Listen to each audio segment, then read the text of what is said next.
وہ گالیاں دیتا رہا۔ جب حضور صلی اللہ علیہ وآلہ وسلم نے خاموشی اختیار کیے رکھی تو آپ صلی اللہ علیہ وآلہ وسلم کو مار مار کر لہو لہان کر دیا۔ یہ سن کر حضرت امیر حمزہ رضی اللہ تعالیٰ عنہ کے تن بدن میں گویا آگ لگ گئی۔ غصہ سے آگ بگولا ہو کر ابو جہل کی تلاش میں آگے بڑھے۔ سب دیکھ رہے ہیں کہ امیر حمزہ رضی اللہ تعالیٰ عنہ کی آج کیفیت ہی نرالی ہے۔ نہ کسی سے حال و احوال پوچھ رہے ہیں، نہ کسی محفل میں کھڑے ہو کر سلام کر رہے ہیں۔ ابو جہل کی تلاش میں سیدھے آگے بڑھتے چلے جا رہے ہیں۔ حضرت امیر حمزہ رضی اللہ تعالیٰ عنہ کی نظر جب ابو جہل پر پڑی تو اس وقت وہ اپنے اہل قبیلہ کی محفل میں بڑے غرور سے بیٹھا ہوا اپنے بیہودہ کارنامے سنا رہا تھا۔ آپ اس مجمع میں گھس گئے اور اپنی کمان سے اس مردود کے سر پر ضربیں لگائی، جس کی وجہ سے اس کا سر پھٹ گیا اور سارا چہرہ خون سے لت پت ہو گیا۔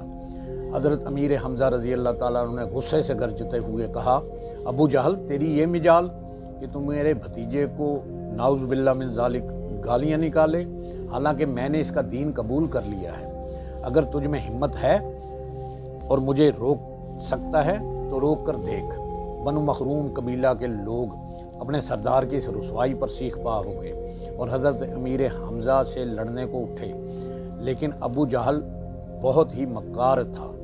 اسے معلوم تھا کہ حضرت امیر حمزہ رضی اللہ تعالیٰ عنہ جیسے شیر دل کا مقابلہ ان لومڑیوں سے نہیں ہو سکے گا اور خواہ مخواہ کئی جانیں ضائع ہو جائیں گی۔ چنانچہ وہ اپنے قبیلے والوں سے مخاطب ہوا کہ ابو عمارہ کو کچھ نہ کہو، باخدا غلطی میری ہے کہ میں نے اس کے بھتیجے سے بدکلامی کی، رشتہ داری کے جوش میں یہ سب کچھ ہو گیا۔ ابو جہل سے پیارے بھتیجے کا بدلہ بھی لے لیا اور اپنے مسلمان ہونے کا اعلان بھی کر دیا۔ گھر آئے تو نفس امارہ نے ملامت کرنا شروع کر دی کہ حمزہ تو نے یہ کیا کر دیا؟ فرط غضب میں اتنا دور چلا گیا کہ اپنے آباء و اجداد کے عقیدے کو بغیر سوچے سمجھے ترک کر دیا اور ایک نئے دین کو قبول کرنے کا اعلان بھی کر دیا۔ تو نے جلد بازی میں بڑا غلط فیصلہ کیا ہے۔ حمزہ گم گم کیفیت میں ہیں، انہیں کچھ سمجھ نہیں آ رہی کہ وہ کیا کریں۔ انہیں یہ بات اپنی شان کے سراسر خلاف معلوم ہوئی کہ انہوں نے ایسا دین قبول کر لیا ہے جس کے بارے میں انہوں نے پوری طرح سے غور و خوض ہی نہیں کیا۔ ساری رات بڑے اضطراب میں، ایسی پریشان رات انہوں نے آج تک نہیں گزری اور ایسی ذہنی کرب سے انہیں کبھی پالا نہیں پڑا تھا۔ جب صبح ہوئی تو بارگاہ رسالت مآب صلی اللہ علیہ وآلہ وسلم میں حاضر ہوئے، عرض کیا، اے میرے بھتیجے، میں ایک ایسی مشکل میں گرفتار ہو گیا ہوں جس سے نکلنے کا راستہ میں نہیں جانتا، اور ایسی بات پر قائم رہنا میرے لیے بڑا مشکل ہے جس کے بارے میں مجھے یہ علم نہیں کہ یہ ہدایت ہے یا گمراہی، اس لیے مجھے اس بارے میں کچھ ارشاد فرمائیے۔ میرے بھتیجے، میری خواہش ہے کہ آپ اس سلسلے میں گفتگو کریں۔ مرشد کامل نبی پاک صلی اللہ علیہ وآلہ وسلم نے حضرت امیر حمزہ رضی اللہ تعالیٰ عنہ کے بیتاب دل پر اپنی خصوصی توجہ فرمائی اور دل میں اتر جانے والے انداز میں اسلام کا تعارف کرایا۔ بس اتنی ہی دیر تھی کہ سارے حجابات اٹھ گئے، ساری ظلمتیں کافور ہو گئیں، شک کا غبار چھٹ گیا، دل کی دنیا نور ایمان سے جگمگانے لگی، دل ایمان کی کرنوں سے روشن ہوا۔ تو عرض کیا، میں دل کی گہرائیوں سے یہ گواہی دیتا ہوں کہ آپ اللہ کے سچے رسول ہیں۔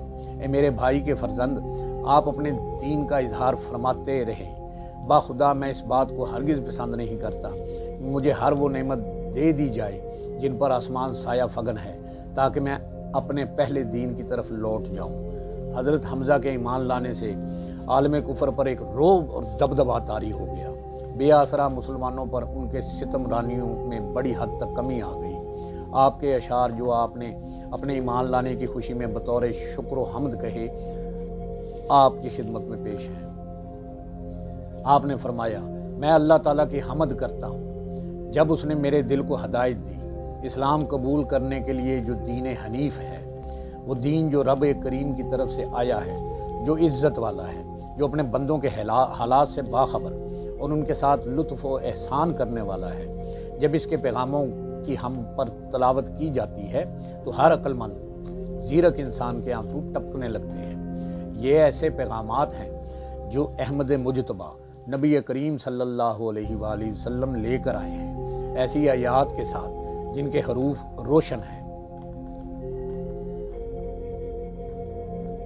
نبوت کے 5ویں سال اور بعد نے 6 سال لکھا ہے۔ تاہم علامہ ابن حجر، علامہ ابن اسیر اور علامہ ابن زینی نے کہا ہے کہ آپ بعثت کے دوسرے سال ایمان لائے۔ یہی قول درست ہے۔ بعثت کے دوسرے سال آپ کے مشرف با اسلام ہونے سے بلا شبہ حضرت امیر حمزہ رضی اللہ تعالی عنہ جیسے مرد بہادر اور قریش کے معزز جوان کا بغیر کسی جد و جہد اور بلا لالچ اسلام قبول کر لینا اسلام کی صداقت کی ناقابل تردید دلیل ہے اور نبی پاک صلی اللہ علیہ وآلہ وسلم کا ایک عظیم الشان معجزہ ہے۔ حضرت عمر رضی اللہ تعالیٰ عنہ اپنی بہن کے گھر سے قرآن کی آیات سن کر قبول اسلام کے لیے دار ارقم کے دروازے پر پہنچے تو ان کے ہاتھ میں ابھی تک وہ تلوار موجود تھی جس سے نبی پاک صلی اللہ علیہ وآلہ وسلم کو قتل کرنے کے ارادے سے نکلے تھے۔ وہی عمر تھے، وہی تلوار تھی، مگر دل بدل چکا تھا۔ دروازہ بند تھا، اس پر دستک ہوئی، کسی نے کواڑ کے سوراخ سے دیکھا کہ باہر عمر کھڑا ہے، ساتھ ننگی تلوار لیے ہوئے ہے۔ صحابہ ہچکچائے کہ دروازہ کھولیں کہ نہ کھولیں۔ حضرت امیر حمزہ وہاں موجود تھے، فرمایا مت ڈرو، دروازہ کھولو۔ عمر اندر داخل ہو کر بارگاہ مصطفی صلی اللہ علیہ وآلہ وسلم کے آداب اگر ملحوظ رکھے گا تو ہم اس کی تکریم کریں گے اور اس کو خوش آمدید کہیں گے۔ اگر اس کی نیت میں ذرا فطور محسوس ہوا تو اسی کی تلوار چھین کر اس کا میں سر اڑا دوں گا۔ اہل ایمان کے لیے جب مکہ میں رہنا دشوار بنا دیا گیا تو نبی پاک صلی اللہ علیہ وآلہ وسلم نے مسلمانوں کو حبشہ کی طرف ہجرت کی اجازت دے دی۔ آپ کی اس ہجرت سے پہلے ہی آپ کی اجازت سے کئی مسلمان مدینہ منورہ بھی پہنچ چکے تھے۔ جو مکہ میں رہ گئے تھے وہ بھی مدینہ شریف پہنچنے کی فکر میں تھے۔ عقیدتوں کا مرکز مدینہ ہجرت کر گیا تو حبشہ میں موجود مسلمان بھی مدینہ شریف پہنچ گئے۔ حبشہ سے مہاجرین کے مدینہ منورہ آنے سے قبل ہی حضور صلی اللہ علیہ وآلہ وسلم نے مسلمانوں کے درمیان مواخات یعنی بھائی چارے کا رشتہ قائم کرنا شروع کیا۔ آپ جیسے جیسے کوئی مہاجر مدینہ شریف میں وارد ہوتا اسے کسی نہ کسی انصاری کا بھائی بنا کر دونوں میں بھائی چارہ قائم کر دیتے۔ نبی کریم صلی اللہ علیہ وآلہ وسلم نے اپنا بھائی حضرت علی کرم اللہ وجہ الکریم کو اور حضرت زید بن حارث رضی اللہ تعالیٰ عنہ کا بھائی حضرت امیر حمزہ رضی اللہ تعالیٰ عنہ کو قرار دیا، اور حضرت زید رضی اللہ تعالیٰ عنہ بھی مہاجر تھے اور حضرت امیر حمزہ رضی اللہ تعالیٰ عنہ بھی مہاجر تھے، لیکن آپ نے ان میں گہری محبت دیکھتے ہوئے دونوں کو ایک دوسرے کا بھائی قرار دیا۔ جنگ بدر میں جب لڑائی ہونے سے پہلے کفار کی طرف سے عتبہ، شیبہ اور ربیعہ میدان میں آئے تو مسلمانوں کو للکارا تو 3 انصار شیروں کی طرح سامنے آ گئے، مگر کفار نے ان سے مقابلہ کرنے سے انکار کرتے ہوئے کہا ہمارے ساتھ مقابلے کے لیے ہماری قوم میں سے کوئی سامنے آئے۔ اس پر جناب رسالت مآب صلی اللہ علیہ وآلہ وسلم نے اپنے چچا حضرت امیر حمزہ رضی اللہ تعالیٰ عنہ، اپنے چچا زاد بھائی حضرت علی کرم اللہ وجہ الکریم اور دوسرے چچا زاد بھائی عبیدہ بن حارث رضی اللہ تعالیٰ عنہ کو حکم دیا کہ ان بدبختوں کو سبق سکھاؤ۔ حضرت امیر حمزہ رضی اللہ تعالیٰ عنہ نبی پاک صلی اللہ علیہ وآلہ وسلم سے بے حد محبت کرتے تھے، اس لیے ہر مقام پر آپ کی خدمت کے لیے نبی پاک صلی اللہ علیہ وسلم کے لیے حاضر رہتے اور آپ کی خدمت اقدس میں دکھائی دیتے تھے۔ جنگ احد میں آپ جس بے جگری سے لڑے وہ مثال کہیں نظر نہیں آتی۔ جنگ بدر میں آپ کے ہاتھوں قتل ہونے والے ایک مشرک کے رشتہ داروں اور ہندہ زوجہ ابو سفیان نے چھوٹے نیزے کے ماہر نشانہ باز وحشی نامی حبشی غلام وحشی بن حرب کو آزادی اور مال و دولت کا لالچ دے کر کہا کہ تم کسی طرح حمزہ کو شہید کر ڈالو۔ حضرت حمزہ رضی اللہ تعالیٰ عنہ دشمن پر بجلی بن کر ٹوٹ رہے تھے، جدھر بڑھتے تلوار کئیوں کے سر خاک کر ڈالتی۔ اللہ کے شیروں سے ڈر کر کفار بھاگنا شروع ہوئے تو حضرت امیر حمزہ رضی اللہ تعالیٰ عنہ بھی ان کے تعاقب میں تھے۔ اس دوران خالد بن ولید نے تیر انداز مسلمانوں کو اپنی جگہ سے غائب دیکھ کر عقب سے حملہ کر دیا۔ اس وقت صرف 10 کے قریب تیر اندازوں نے کفار کے اس دستے کو روکنے کی کوشش کی اور سب کے سب شہید ہو گئے۔ اسی اثنا میں کفار کی ایک جوان اور رانا عورت میدان میں آئی اور کفار کا گرا ہوا جھنڈا اٹھا کر بھاگنے والوں کو غیرت دلائی، تم گھر بیٹھو، ہم عورتیں اپنی لات و عزا جو بت ہیں کی خاطر اپنے سر کٹوا دیں گی۔ یہ سن کر اور جھنڈے کو بلند دیکھ کر بھاگنے والے کفار پھر واپس پلٹے۔ اسی اثنا میں دوسرے مسلمانوں کی طرح حضرت امیر حمزہ رضی اللہ تعالیٰ عنہ بھی دونوں طرف سے کفار کے نرغے میں آ گئے۔ اس حالت میں بھی تلوار موت بن کر کفار پر وار کرتی رہی۔ ایک روایت کے مطابق جب آپ کے ہاتھوں سے 37 کے قریب کفار قتل ہو چکے اور واصلے جہنم ہو چکے تو اچانک ایک پتھر سے پاؤں پھسل گیا اور حضرت امیر حمزہ رضی اللہ تعالیٰ عنہ زمین پر تشریف لے آئے، گر پڑے۔ گرتے وقت آپ کے جسم سے ذرہ کا کچھ حصہ ہٹ گیا۔ وحشی بن حرب نے اپنا حربہ نشانہ لے کر پھینکا بھالا، جس سے آپ شہید ہو گئے۔ شہادت کے بعد وحشی نے آپ کا سینہ چاک کیا، آپ کا مبارک کلیجہ نکال کر ہندا کے پاس لے گیا۔ اس ظالم عورت نے آپ کا کلیجہ دانتوں سے چبانا چاہا مگر چبا نہ سکی اور تھوک دیا۔ کفار کو چونکہ حضرت امیر حمزہ رضی اللہ تعالیٰ عنہ کے ہاتھوں بدر اور احد دونوں لڑائیوں میں سخت جانی نقصان اٹھانا پڑا تھا، لہذا انہوں نے اپنے انتقام کی آگ سرد کرنے کے لیے حضرت امیر حمزہ رضی اللہ تعالیٰ عنہ کی شہادت کو کافی نہ سمجھا، بلکہ ان کے اعضاء کاٹ کر اور آپ کی لاش کو خیمے کے ڈھیر میں بدل دیا، کیمے کے ڈھیر میں بدل دیا اور لاش پر گھوڑے دوڑا کر اس کو مسل دیا اور اس کی انتہائی بے ادبی کی۔ وحشی فتح مکہ کے وقت مکہ سے فرار ہو گیا، لیکن اسے کہیں بھی ایمان نہ ملتی تھی، ہر جگہ مسلمان غالب آتے جا رہے تھے۔ آخر وہ مدینہ منورہ میں نبی پاک صلی اللہ علیہ وآلہ وسلم کی بارگاہ میں حاضر ہو کر اسلام لے آیا۔ نبی پاک صلی اللہ علیہ وآلہ وسلم نے اس کے اسلام کو قبول کر لیا اور کہا، اے وحشی بن حرب، ذرا بتا تو صحیح تو نے میرے چچا امیر حمزہ رضی اللہ تعالیٰ عنہ کو کس طرح شہید کیا؟ وحشی نے کفار کے لالچ دلانے اور ہندا کی ترغیب بیان کرنے کے بعد کہا کہ میں لڑائی میں دیکھتا تھا کہ ایک جوان جس طرف بڑھتا قریش کی لاشوں کے ڈھیر لگ جاتے۔ کفار اس کا سامنا کرنے سے کترا رہے تھے، اس کے خوف نے ان کے چہروں کو زرد کر رکھا تھا۔ میں نے کسی سے پوچھا یہ جوان کون ہے تو بتایا گیا کہ حمزہ بن عبد المطلب ہے۔ اس کے بعد میں لڑائی کی باقی سرگرمیوں سے الگ ہو کر حضرت امیر حمزہ رضی اللہ تعالیٰ عنہ پر اپنا حربہ پھینکنے کا موقع ڈھونڈنے لگا۔ وہ جس سمت بڑھتے کبھی کسی نہ کسی اوٹ سے اسی طرف بڑھنے لگتا۔ حمزہ لوہے کی زرہ پہنے ہوئے تھے، جس کے باعث مجھے حربہ کا نشانہ لینے کے لیے جسم کا کوئی حصہ دکھائی نہیں دے رہا تھا، پھر بھی میں ان کے قریب رہنے کی کوشش کرتا رہا۔ آخر ایک مقام پر آپ رضی اللہ تعالیٰ عنہ کا پاؤں کسی پتھر پر پڑا، آپ کا جسم غیر متوازن ہو گیا اور آپ زمین پر گر پڑے۔ اسی اثنا میں گردن اور سینے کے قریب سے ذرہ ہٹ گئی۔ میں نے پہلے ہی موقع ڈھونڈ رہا تھا، فوراً بھالا ہاتھوں میں لیا اور نشانہ لیا اور پھینک دیا۔ نشانہ ٹھیک رہا اور بھالا سیدھا سینے میں جا گھسا۔ اس کے بعد میں نے ان کا سینہ چاک کر کے کلیجہ نکالا اور ہندا کے حسب فرمائش اسے پیش کر دیا۔ نبی پاک صلی اللہ علیہ وآلہ وسلم نے وحشی کا بیان سنا تو حمزہ کا غم تازہ ہو گیا۔ آپ صلی اللہ علیہ وآلہ وسلم کا چہرہ اشک بار ہو گیا اور آپ کی داڑھی مبارک اشکوں سے بھیگ گئی، آنکھوں سے موتی برسنے لگے۔ آپ صلی اللہ علیہ وآلہ وسلم نے وحشی سے کہا، جاؤ اور کبھی زندگی میں اپنا چہرہ مجھے نہ دکھانا۔ جنگ احد ختم ہوئی تو شہداء کی لاشیں ایک جگہ جمع کی گئیں۔ حضرت امیر حمزہ رضی اللہ تعالیٰ عنہ کی لاش مبارک دوسرے شہداء سے کچھ دور تھی۔ جب رسول صلی اللہ علیہ وآلہ وسلم کو اپنے چچا نظر نہ آئے تو کہا کہ کوئی امیر حمزہ رضی اللہ تعالیٰ عنہ کے بارے میں بھی معلوم کرے۔ صحابہ کرام کو کچھ دور حضرت امیر حمزہ رضی اللہ تعالیٰ عنہ کی مسخ شدہ لاش مل گئی۔